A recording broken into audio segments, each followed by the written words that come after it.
Heidi ho, guys. I've got another video taped and ready to edit for the actual build we're going to start on my school bus. But I posted a video the other day. Heidi ho, guys. I've got another video taped and ready to edit on some of the actual build on my school bus. I'm still in demolition phase, but I got some comments on a video I posted the other day about the actual concept of building out a school bus and living in it full time. And some of them were where people were pretty darn concerned. And I thought I'd address some of those concerns. And as I do the build process, I'm going to try and intersperse a number of videos and address specific issues with regard to living in a school bus on the road, nomadic, compared to more conventional housing. And one of the comments I got was pretty impassioned. Someone very concerned for me, a friend I've had online for a long time, said, I've got a cheat sheet here, so if I keep looking down, don't think I'm not paying attention to the camera. You must be independently wealthy. I'd hate to face my elder years traveling in the country or moving to state in a moving liability. I can't imagine having my only shelter be one engine or moving part away from spitting me out on the pavement. They go on and talk about the difference in security in a part of your life where resilience and second chances are increasingly hard to come by. I'm 59, I'm getting older. Let me talk about that one for a second. Security. This life compared to living in a conventional house. I'm pointing to my house now. Security in a conventional lifestyle is an illusion. If you don't believe that, I'm taping this on Thursday, September 13th, I think it is. Go find somebody in Wilmington, North Carolina today. Ask them how secure they feel. All right. Can't do the moral or financial math to let that make sense. Well, on this video, I'm going to address some of the financial issues regarding this lifestyle change that we've chosen to make. I think it's probably, including the cost of the bus, going to take about $20,000 to complete the thing out, which is it's really not all that much money. It's the price of a late model used car. We haven't had much traffic come by this morning. $20,000 is not a lot, and it's certainly negligible compared to buying a new RV. Older people have been selling out, buying an RV and doing the full-time RV thing for years, and it's kind of acceptable to society. Now, I'm at the point, there's another car. I'm at the point I'm going to take Social Security at 62. I watched a video the other day, some guy was talking about what a bad idea that was. How much more money you'd make if you wait till you're 65 or even 70. Here's the thing, there's a race going on right now. I don't have any part of it, but it affects me in a great way, and it affects all of us. The politicians gave a huge tax break to their oligarch friends recently. And I don't want to get into conservative versus liberal or anything. That's just the fact they gave billions of dollars away of federal money to rich people. They are already talking about how they're going to pay for it by addressing entitlements. There go the air quotes. What addressing entitlements means is they're going to raise the age of retirement to get Social Security to 70. Hopefully that will hold off until I get my first check. They won't be able to backtrack then very easily. Okay, finances of living in a school bus. The biggest expense on a month-by-month basis is fuel. And I expect our bus, hit the steering wheel again, to get about 10 miles to a gallon. Diesel's up to $3 a gallon right now, and it'll probably go up. Part of the plan is to stay in one place for a couple weeks at a time. Now, the Federal Bureau of Land Management owns, another cheat sheet here, 247 million acres of land in the U.S. Vast majority of some states. The National Forest owns another 190, almost 200 acres of land. Virtually all of that, most of it, is open to what the government calls dispersed camping. People in the nomadic, live in a vehicle movement, call it boondocking. And what that means is you can drive down any maintained road in all those, what is that, for 250, almost 450 million acres of land in the U.S. 450 million acres. That was a truck going by. We get about 760 vehicles a day go down the highway in front of our house. Almost 450 million acres of land. You go down any maintained road, and unless there are signs telling you you can't, you can pull over within a certain distance off the road and camp free. There's no services, there's no water, electricity, sewer, trash. You have to be self-contained, and as we build out our school bus, I'll show you exactly how I'm doing all of that, including solar and plumbing and everything. I've done a little of that stuff in my life. You can stay in any one spot for 2 weeks.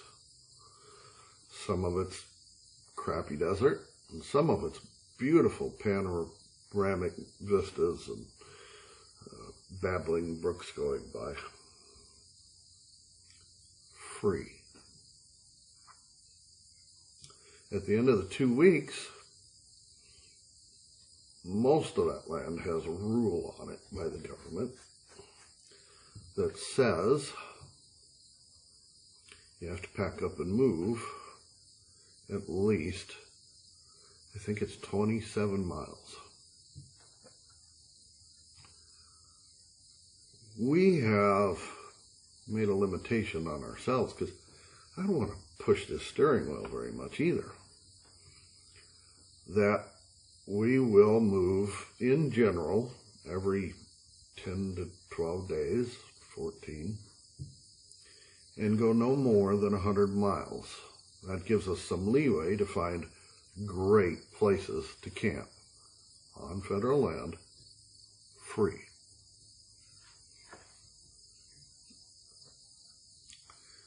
Which also means we're going to use about 30 gallons of fuel a month. 90 bucks. That's about what my water bill is now in my sticks and bricks conventional house.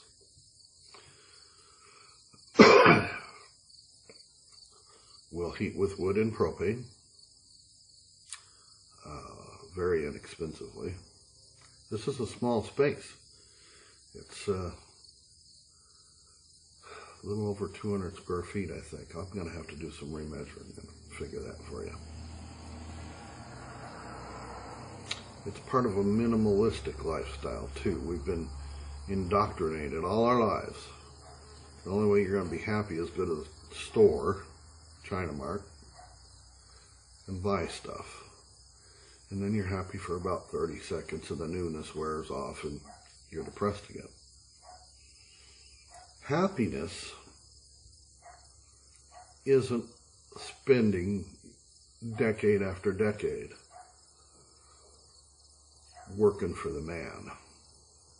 You've been indoctrinated into that from kindergarten all the way through your life. You work until you're 65.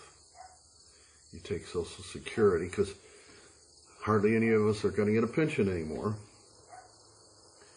And then maybe you get 10, 15 more years. If you're really lucky, 15. Really, really lucky, 20. To enjoy the life you worked for 60 years. It's insane. And who's making the profit? Corporate bosses, the oligarchs. We will cook most of our own food right here on the bus or out on the barbecue. Very inexpensive. We will have solar power and generate most of our own electricity.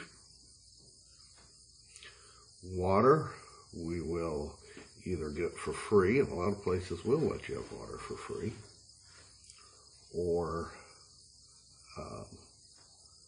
if we have to buy it, you can buy 5 gallons at a time for $1 at a they're filtered water machines at every Walmart in the country. Most of the time, if you fill your fuel tank, go in and ask the attendant, can I get some water?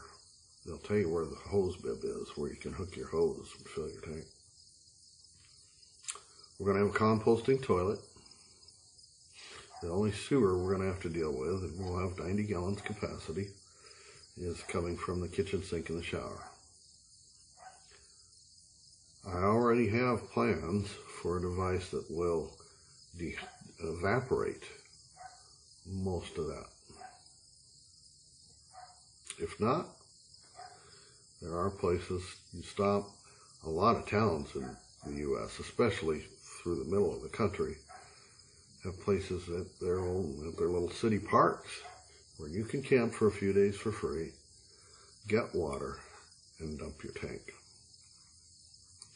If we have to stay at a campground where you have to pay,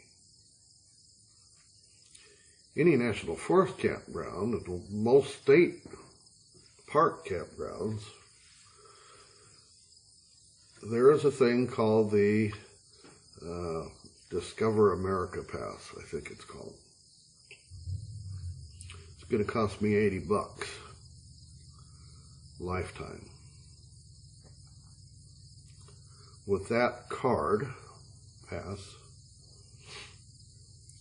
you can go to any national forest campground, national park campground, a lot of state park campgrounds, and get half off. We'll probably spend a lot of our time in New Mexico at the state parks. Even as a non-New Mexico resident, you can buy a pass for New Mexico state parks for $225. And that's good for a year, or if you do it just right, 13 months, almost. I think that works out to, I did the math once, $17 a month? It's ridiculously low. Those parks have trash and water and sewer, and a lot of them have free hot showers. All for $17 a month. You can stay at any one of the New Mexico state parks, again, for 2 weeks at a time. And then you pick up and spend a few dollars on fuel, and you go to the next state park and spend a whole year for $225. That's a financial boon. There are studies that say living in a conventional home or apartment, on average in the U.S., takes up 47% of people's take-home pay. That's after taxes. It's insane. Our house is heated with a heat pump, and it's broken right now. It's on the fritz. Parts are ordered. It needs a new computer board. Going to cost hundreds of dollars. There's no difference in that, and we won't have any heat other than I've got a wood stove this winter if we can't get it fixed. There's no difference in that than there is having to have your bus repaired. You're not going to get spit out on the pavement. Most repair shops will let you live in the bus while they're working on it. We're going to sell our regular home. And my wife and I are lucky because we own it. 14 years ago, we paid cash for the house on an acre of ground. And everything we get out of it, every penny, is going to be equity. And we'll have that money stashed for emergencies. Way better than most Americans. I don't remember the numbers. It's like more than half, 2/3 of all Americans can't afford a $1,000 emergency. They don't have the money stacked up. They're living absolutely paycheck to paycheck, and you may be one of them. We will have, I don't know, I've got to talk to a realtor, $70,000, $80,000, $90,000. That seems like not very much to some of you, but we live in the middle of nowhere in the Midwest. Stashed in a bank account somewhere for, hello Kitty Bob. Kitty came to visit. Stashed for emergencies, repairs, engine or moving part, so it doesn't spit us out onto the pavement. I can't think of ever seeing an auto repair shop or a diesel repair shop anywhere without a motel somewhere close.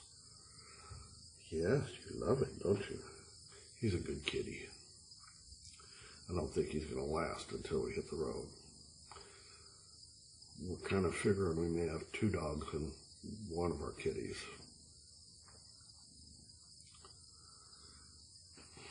Anyhow, if you have specific questions about finances, go ahead and put them in the comments and I'll try to answer them, because we've done an awful lot of research and have a pretty good handle on what it's going to cost us to live in this bus. I think we've got the ins and outs of it pretty well figured out. And we're both going to be on Social Security, so no, not independently wealthy, but wealthy enough, because you can live so cheaply without continuing to slave away for the man. And if you're younger, you can do it too. It doesn't take much online income or gig economy income to make up the difference. All right, I'm going to go ahead and start editing that other video on.